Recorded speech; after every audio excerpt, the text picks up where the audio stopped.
अगर आपके अंदर स्पेशल टैलेंट है तो आप सीधा अमेरिका आ सकते हैं, बहुत आसानी से आपको वीज़ा मिल सकता है और यहाँ का परमानेंट रेजिडेंसी भी, मतलब आप यहाँ परमानेंट रूप से रह भी सकते हैं। तो इसके बारे में पूरी जानकारी देने वाला हूँ, वीडियो का आखिरी तक देखते रहना।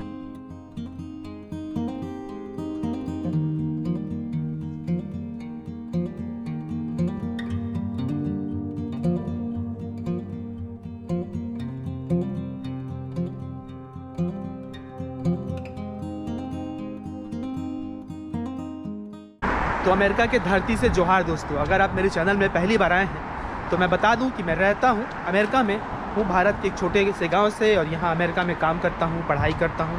और आपके जानकारी के लिए, मार्गदर्शन के लिए, अमेरिका के लाइफस्टाइल, आपको यहां काम कैसे मिल सकता है, यहां के वीज़ा कौन कौन से होते हैं, कितना यहाँ लोगों को सैलरी मिलता है, उन सब चीज़ों के बारे में वीडियो बनाते रहता हूँ।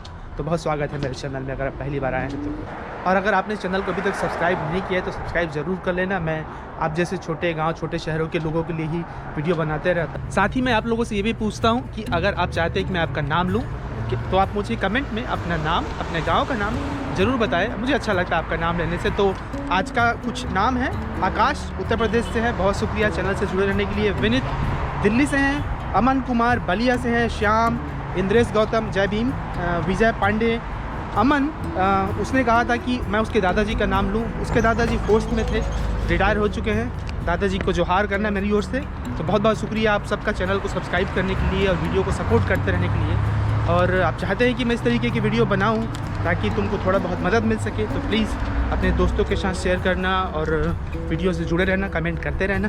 तो जैसे कि मैं बाकी वीडियोस में भी बताते रहता हूँ, वैसे आप मेरे चैनल में जाके देख सकते हैं। बहुत सारे वीडियोस हैं जो शायद आपके फ़ायदे के लिए हो कि अमेरिका में टूरिस्ट वीज़ा कैसे मिलता है, स्टूडेंट वीज़ा कैसे मिलता है, कितना खर्चा आता है, वो सब। अमेरिका आने के अलग अलग तरीके हैं। उन अलग अलग तरीक़ों में से वीज़ा जो है वो बहुत सारे वीज़ा होते हैं, तकरीबन 185 प्रकार के वीज़ा होते हैं। उन वीज़ा में से जो मुख्य कैटेगरी होता है यहाँ आने का, वो 2-3 कैटेगरी होता है। तो जो यहाँ अमेरिका आते हैं वो मुख्यतः 2-3 कैटेगरी में आते हैं। एक होता है जो परमानेंट यहाँ पर आते हैं, जो किसी अमेरिकन लोगों से शादी करते हैं वो। दूसरा आते हैं जो टेम्पररी काम के लिए आते हैं, ठीक है।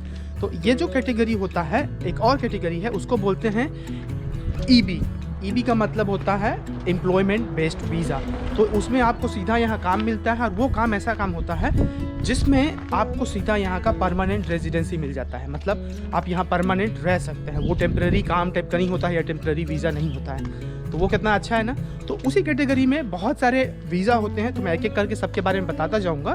तो आज की वीडियो में मैं सिर्फ EB-1 वीज़ा के बारे में फोकस करूँगा, ठीक है। तो EB-1 जो है वो एक्स्ट्रा ऑर्डिनरी एबिलिटी के ऊपर वीज़ा मिलता है आपको। एक्स्ट्रा ऑर्डिनरी एबिलिटी का मतलब होता है कि आपके अंदर किसी प्रकार का एक्स्ट्रा ऑर्डिनरी टैलेंट हो, ठीक है। एक्स्ट्रा ऑर्डिनरी का मतलब होता है विलक्षण या अद्भुत, वो काफ़ी अलग हो अपने फील्ड में। तो वो फील्ड क्या होता है? वो फील्ड हो सकता है साइंस में, आर्ट्स में, बिजनेस में, एजुकेशन में, एथलीट में। तो ये जो 5 अलग अलग क्षेत्र है, उनमें से कोई भी क्षेत्र में तुम्हारे अंदर ऐसा टैलेंट हो जो बाकियों से अलग हो, यूनिक हो, स्पेशल हो।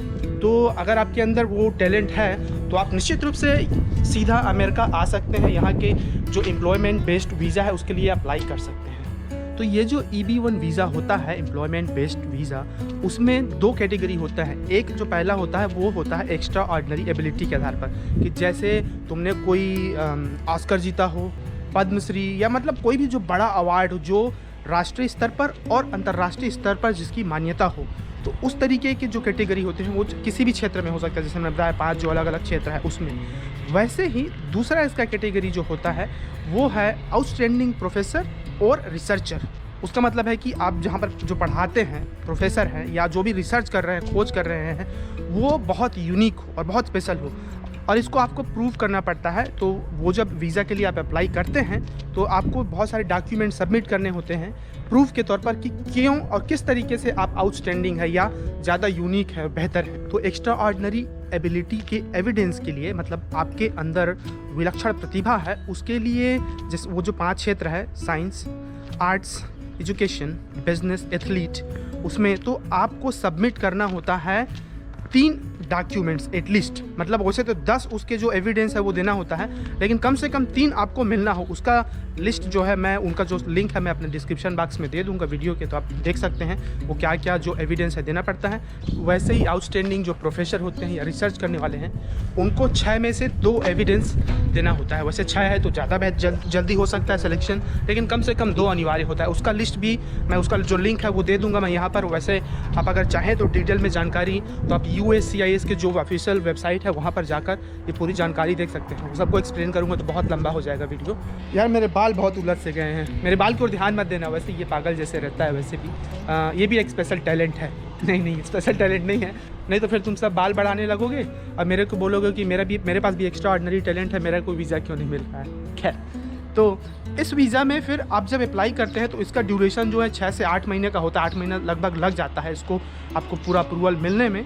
और इसका खर्चा जो है जो I-140 और वीज़ा के लिए जो अप्लाई करते हैं तकरीबन $1000 का होता है, मतलब $1000 का। तो आप उतना मान के चलो खर्चे का हिसाब किताब। और जब अप्लाई करते हैं आप यहाँ पर, तो जैसे मैं बता रहा था कि इसमें आपको सीधा ग्रीन कार्ड मिलता है। अमेरिका का जो रेजिडेंसी होता है, जो यहाँ का मतलब स्थायी निवासी, उसका तुमको प्रमाण पत्र मिलता है। तो बहुत अच्छी बात है कि तुमको इस बात के लिए चिंता नहीं करना पड़ेगा कि तुमको वापस जाना पड़ेगा फिर से। लेकिन जब आप वो सब एविडेंस देते हैं तो उसमें ये भी साबित करना होता है, मतलब ये भी एक बात रहती है कि आप आगे भी जिस क्षेत्र में आपके पास टैलेंट है उस क्षेत्र में काम करते रहेंगे। ऐसा नहीं है कि आपने कुछ कर लिया है तो उसके आगे कुछ नहीं करेंगे, वो आपको दिखाना पड़ता है। तो एविडेंस के तौर पर जो आउटस्टैंडिंग एबिलिटी होती है, जो विलक्षण प्रतिभा होती है, उसके लिए बहुत सारे जो एविडेंस के तौर पर, जैसे मान लो आपने एथलेटिक्स में कुछ बड़ा सा किया है तो वो जो तुम्हारे मतलब बॉस थे या जो भी थे जो जिनको जानते हैं, अगर राष्ट्रीय स्तर पर कुछ तुमने जीता है या कुछ भी, तो उसका मतलब जो भी तुम्हारे इर्द गिर्द थे उनको लिख के देना पड़ता है कि हाँ ये मेरे अंडर में था, इसके अंदर ऐसे प्रतिभा था। तो वो सारे डिटेल्स आप देख सकते हैं बिल्कुल जाके वहाँ पर। लेकिन अगर आपके अंदर है, आपको लगता है स्पेशल टैलेंट, तो मैं तो चाहता हूँ कि आप निश्चित रूप से अप्लाई करें इसके लिए। तुम्हारे अंदर अगर स्पेशल टैलेंट नहीं है, स्पेशल स्किल नहीं है, तो उसको करने की कोशिश करो, शुरुआत करो। क्योंकि हम सब के अंदर कुछ ना कुछ स्पेशल होता है जो बाकियों से अलग होता है। भले हमको लोग बोले कि आपके अंदर तो कुछ नहीं है, लेकिन आपको कैसे पता कि आपके अंदर कुछ नहीं है? आप तो पैदा कर सकते हैं ना। तो सब तो इंसान ही है, हम वैसे ही सांस लेते हैं, वही खून है, वही सब चीज़ है, वही धरती है, वही टाइम है। तो ये मत कहो कि मैं गरीब हूँ तो मेरा नहीं हो सकता है, मेरा क्या होगा।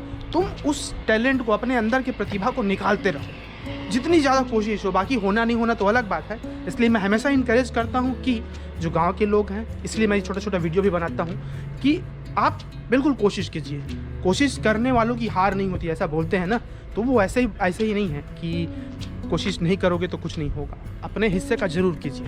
वैसे एक दोस्त पूछ रहा था कि यहाँ पर इतना सुनसान क्यों दिखता है, तो दरअसल यहाँ पर बहुत ठंड है। अभी मैं ठंड में भी वीडियो बना रहा हूँ तुम लोगों के लिए यार। यहाँ इतना ठंड है कि बाहर में लोग आते नहीं हैं, और वीकडेज में ये मतलब इसके बारे में मैं एक अलग वीडियो बनाऊँगा, ये पूरा जो मोहल्ला है उसको दिखाऊँगा। लोग यहाँ अमेरिका में बहुत बाहर में समय नहीं बिताते हैं, सब अपने घरों में रहते हैं, कोई दिखता नहीं है, तो वो कारण है। तो चलिए फिर आज के वीडियो में इतना ही। और अगर आपको आज का वीडियो थोड़ा इन्फॉर्मेटिव लगा हो, अच्छा लगा हो, तो वीडियो को लाइक कर देना, कमेंट करके बताना आगे आप क्या देखना चाहते हैं। और यार दोस्त लोग, तुम लोग शेयर ज़रूर करना बाकी लोगों के साथ, तुम देखोगे तभी मैं वीडियो बनाता रहूँगा, नहीं तो फिर और कई सारे काम हैं। मिलेंगे हम अगले वीडियो में, आना ज़रूर देखने। तब तक अपना ख्याल रखना। शुक्रिया, जोहार, जय जवान जय किसान।